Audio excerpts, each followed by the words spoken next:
Hi my dear competitive aspirants, ఈరోజు ఒక current economy topic లో భాగంగా మనం ప్రైమరీ డెఫిసిట్ గురించి మాట్లాడుకుందాం. ప్రైమరీ డెఫిసిట్ అంటే ఏంటిదంటే ద్రవ్యలోటు విలువ నుండి వడ్డీ చెల్లింపుల విలువను తీసివేయగా వచ్చేదాన్నే మనం ప్రైమరీ డెఫిసిట్, ప్రాథమిక లోటు అనడం జరుగుతుంది. ఇక్కడ చూడండి ఒక్కసారి ఏంటిది నాన్న, ఇక్కడ ద్రవ్యలోటు విలువ నుండి దేనిని తీసివేయాలి? ద్రవ్యలోటు విలువ నుండి వడ్డీ చెల్లింపుల విలువను తీసివేయగా, వడ్డీ చెల్లింపుల విలువను తీసివేస్తే వచ్చేదే మనకు ప్రాథమిక లోటు, ప్రైమరీ డెఫిసిట్. మనకు మామూలుగా ఇక్కడ ద్రవ్యలోటు విలువ నుండి, ద్రవ్యలోటుని మనం సాధారణంగా ఏమనుకోవచ్చు, ద్రవ్యలోటునే మనము కోశలోటు అనే పదంగా కూడా వాడుకోవచ్చు. ద్రవ్యలోటును మనం ఏ పేరుతో పిలుచుకోవచ్చు అంటే కోశలోటు, ఫిజికల్ డెఫిసిట్ గా కూడా పేర్కొనవచ్చు. ఈ ద్రవ్యలోటు విలువ ఏదైతే ఉందో ఆ ద్రవ్యలోటు విలువ నుండి వడ్డీ చెల్లింపుల విలువను ఎప్పుడైతే తీసేస్తామో మనకు ప్రాథమిక లోటు యొక్క వాల్యూ అనేది రావడం జరుగుతుంది. అంటే ఇక్కడ ఏంటిది, ఇక్కడ ఫిజికల్ డెఫిసిట్ అంటే ఇక్కడ ఫిజికల్ డెఫిసిట్ మైనస్ ఇక్కడ పేమెంట్స్ ఆఫ్ ఇంట్రెస్ట్ వాల్యూను కనుక తీసివేస్తే మనకు ప్రైమరీ డెఫిసిట్ వాల్యూ అనేది రావడం జరుగుతుంది. మరి ఇక్కడ ఇందులో చూడండి, ఇక్కడ ఫిజికల్ డెఫిసిట్ అంటే మనం గత వీడియోలో కూడా మాట్లాడుకోవడం జరిగింది. ఫిజికల్ డెఫిసిట్ అంటే ఒక్కసారి చూద్దాం. ఫిజికల్ డెఫిసిట్ ద్రవ్యలోటు విలువ,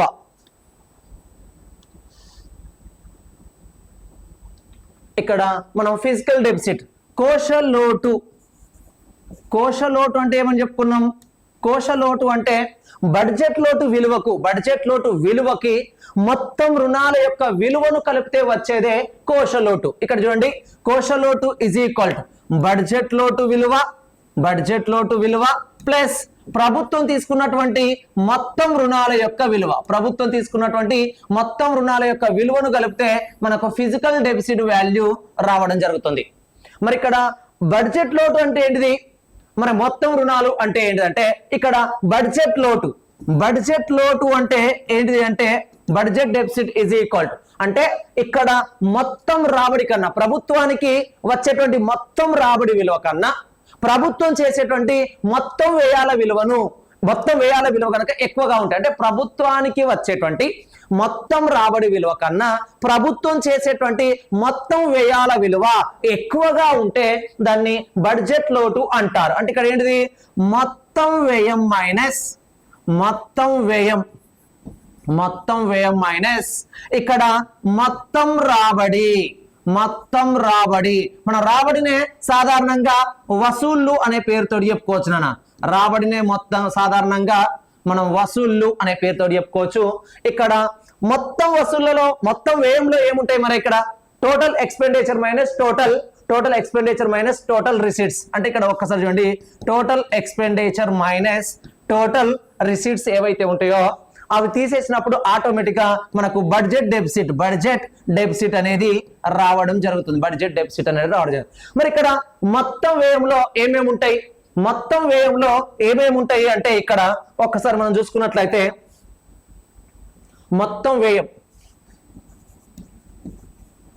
మొత్తం వ్యయంలో మనం బడ్జెట్ చార్ట్ కనుక అబ్జర్వ్ చేస్తే ఇవన్నీ కొంత క్లారిటీ వస్తుంది. మొత్తం వ్యయంలో ఏముంటాయంటే రెవెన్యూ వ్యయం ప్లస్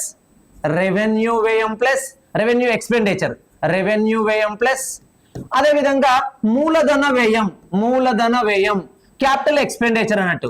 మూలధన వ్యయం అంటే ఇక్కడ revenue expenditure plus capital expenditure is equal to ఇక్కడ టోటల్ ఎక్స్పెండిచర్ గా మనం చెప్పుకోవచ్చు. టోటల్ ఎక్స్పెండిచర్ గా మనం చెప్పుకోవచ్చు. మరి ఇక్కడ ఒకసారి రెవెన్యూ వ్యయం ప్లస్ మూలధన వ్యయం ఇజ్ ఈక్వల్ టు మొత్తం వ్యయం. మరి అదే విధంగా ఇంతకుముందు మాట్లాడిన దానిలో ఇక్కడ మొత్తం వ్యయం మైనస్ మొత్తం రాబడి లేదా మొత్తం వసూలు, మొత్తం రాబడిలో ఏముంటాయి, మొత్తం రాబడిలో ఏముంటాయో ఒక్కసారి చూద్దాం. అంటే మొత్తం రాబడి ఈజ్ ఈక్వల్, ఇక్కడ ఇదొక పాయింట్ గా మనం చెప్పుకుంటే, రెండో పాయింట్ ఇక్కడ మొత్తం రాబడి, మొత్తం రాబడి అంటే టోటల్ రిసీట్స్ అన్నట్టు, టోటల్ రిసీట్స్. టోటల్ రిసీట్స్ లో ఏముంటాయి అంటే ఇక్కడ రెవెన్యూ రాబడి ఉంటది, రెవెన్యూ రాబడి అంటే రెవెన్యూ రిసీట్స్ అన్నట్టు, revenue receipts plus capital receipts అంటే మూలధన రాబడి, మూలధన రాబడి. ఈ రెండు అంశాలు ఉంటాయి. రాబడిని మనం సాధారణంగా వసూళ్లు అనే పేరుతో చెప్పుకోవచ్చు. అంటే ఇక్కడ revenue receipts plus capital receipts, capital receipts అన్నట్టు. ఈ రెండింటి కలిపితే మొత్తం రాబడి. ఈ మొత్తం రాబడి కన్నా మొత్తం వ్యయం ఎక్కువగా ఉంటే, మొత్తం రాబడి కన్నా మొత్తం వ్యయం ఎక్కువగా ఉంటే దాన్ని ఏమంటారు అంటే బడ్జెట్ లోటు అనడం జరుగుతుంది. బడ్జెట్ లోటు అన, ఇక్కడ చూడండి మొత్తం రాబడి కన్నా మొత్తం వ్యయం అంటే మొత్తం వ్యయం మైనస్ మొత్తం రాబడి ఈజ్ ఈక్వల్ బడ్జెట్ లోటు.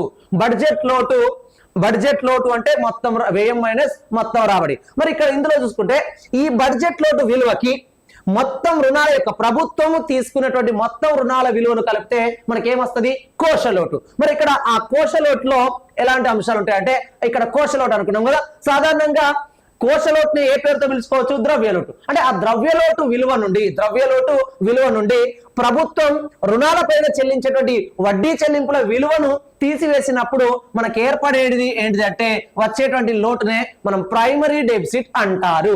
మరి ఈ ప్రైమరీ డెఫిసిట్ వాల్యూ అనేది, ప్రైమరీ డెఫిసిట్ వాల్యూ అనేది ఏ విధంగా ఉంది, ప్రైమరీ డెఫిసిట్ యొక్క వాల్యూ అనేది ఏ విధంగా ఉంది 2025-26 బడ్జెట్ లో భాగంగా ఒకసారి చూద్దాం. 2025-26 సవరించినటువంటి బడ్జెట్ అంచనాల ప్రకారం, అంటే 2025-26 రివైజ్డ్ బడ్జెట్ ఎస్టిమేషన్ ప్రకారం ప్రైమరీ డెఫిసిట్ యొక్క వాల్యూ దేశ జీడిపిలో ఎంత ఉంది, అదే విధంగా పర్సంటేజ్ రూపంలో ఏ విధంగా ఉంది, అమౌంట్ రూపంలో ఏ విధంగా ఉందో కూడా మనం చూద్దాం. ఓకేనా, రైట్. ఇక్కడ నేను ఏం తీసుకుంటున్నా అంటే 2025-26 సవరించినటువంటి బడ్జెట్ అంచనాల ప్రకారం, సవరించిన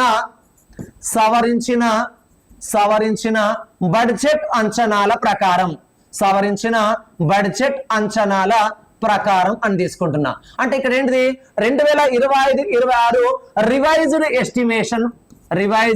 ఎస్టిమేషన్ ప్రకారం, 2025-26 రివైజ్డ్ బడ్జెట్ ఎస్టిమేషన్ ప్రకారం దేశ జీడిపిలో నేను తీసుకున్నటువంటి టాపిక్ ఏంటిది, దేశ జీడిపి అంటే గ్రాస్ డొమెస్టిక్ ప్రొడక్ట్, స్థూల దేశీయోత్పత్తిలో 2025-26 సవరించిన బడ్జెట్ అంచనాల ప్రకారం ప్రాథమిక లోటు యొక్క పర్సంటేజ్ ఏ విధంగా ఉంది అంటే ప్రాథమిక లోటు శాతం, ప్రాథమిక లోటు యొక్క శాతం దేశ జీడిపిలో ఎంత ఉందంటే 0.8% గా ఉంది. దేశ జీడిపిని మనం 100% భావిస్తే అందులో ప్రైమరీ డెఫిసిట్ యొక్క వాల్యూ 2025-26 రివైజ్డ్ ఎస్టిమేషన్ ప్రకారం 0.8% గా ఉంది. మరి ఈ 0.8% ను అమౌంట్ రూపంలో చెప్తే ఎంత ఉంటది అంటే ఇక్కడ అమౌంట్ పరంగా చూసుకుంటే దీని యొక్క వాల్యూ ఎంత ఉంది అంటే, ఇక్కడ అమౌంట్ పరంగా చూసుకుంటే 2,84,154 కోట్లుగా ఉంది. అంటే దేశ జీడిపిలో ప్రైమరీ డెఫిసిట్ యొక్క విలువ, దేశ జీడిపిలో ప్రైమరీ డెఫిసిట్ యొక్క విలువ 2,84,154 కోట్లుగా ఉంది.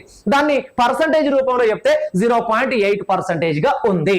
ఇది ఎక్కడ 2025-26 సవరించినటువంటి బడ్జెట్ అంచనాల ప్రకారం ఇది మనకు ఉండడం జరిగింది. మరి అదే విధంగా తీసుకున్నట్టయితే 2026-27 ప్రకారం ఒక్కసారి చూద్దాం. 2026-27 అంటే ఇక్కడ 2026-27 ఇక్కడ ముందస్తు బడ్జెట్ అంచనాల ప్రకారం, ముందస్తు బడ్జెట్ అంచనాల ప్రకారం, ముందస్తు బడ్జెట్ అంచనాల ప్రకారం ఏ విధంగా ఉందో చూద్దాం. ముందస్తు అంచనాల ప్రకారం 2026-27 బడ్జెట్ లో ముందస్తు అంచనాల ప్రకారం అంటే advanced estimation wise 2026-27 primary deficit వాల్యూను ఎంతగా అంచనా వేయడం జరిగింది అంటే ఇక్కడ ఒక్కసారి చూసుకుంటే దేశ జీడిపిలో దేశ జీడిపిలో ఎంతగా ఉందంటే ఎంతగా ఉండొచ్చు అంటే 0.7% గా ఉండొచ్చు. దేశ జీడిపిలో 2026-27 అడ్వాన్స్డ్ ఎస్టిమేషన్ ప్రకారం ప్రైమరీ డెఫిసిట్ యొక్క వాల్యూ 0.7% గా ఉండవచ్చునని అంచనా వేయడం జరిగింది. ఓకేనా, మరి 0.7% 2026-27 ఏంటిది అడ్వాన్స్డ్ ఎస్టిమేషన్ ప్రకారం దేశ జీడిపిలో ఎంత విలువగా ఉండొచ్చు అంటే దీని యొక్క వాల్యూ వచ్చేసి ఎంత అంటే 2,91,796 కోట్లుగా ఉండవచ్చు.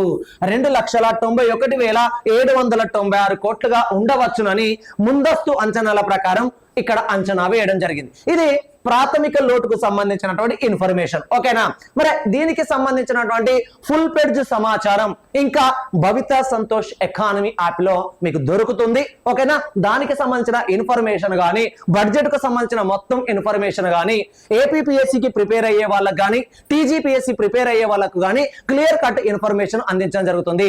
ఓకేనా, ఈ వీడియో కనుక మీకు నచ్చితే ప్లీజ్ సబ్స్క్రైబ్ మై ఛానల్. అదే విధంగా ఒకవేళ ఈ వీడియో కనుక మీకు ఇంకొంత బాగా నచ్చితే మీ ఫ్రెండ్స్ కి ఖచ్చితంగా షేర్ చేయండి ప్లీజ్. ఓకేనా, థ్యాంక్ యూ.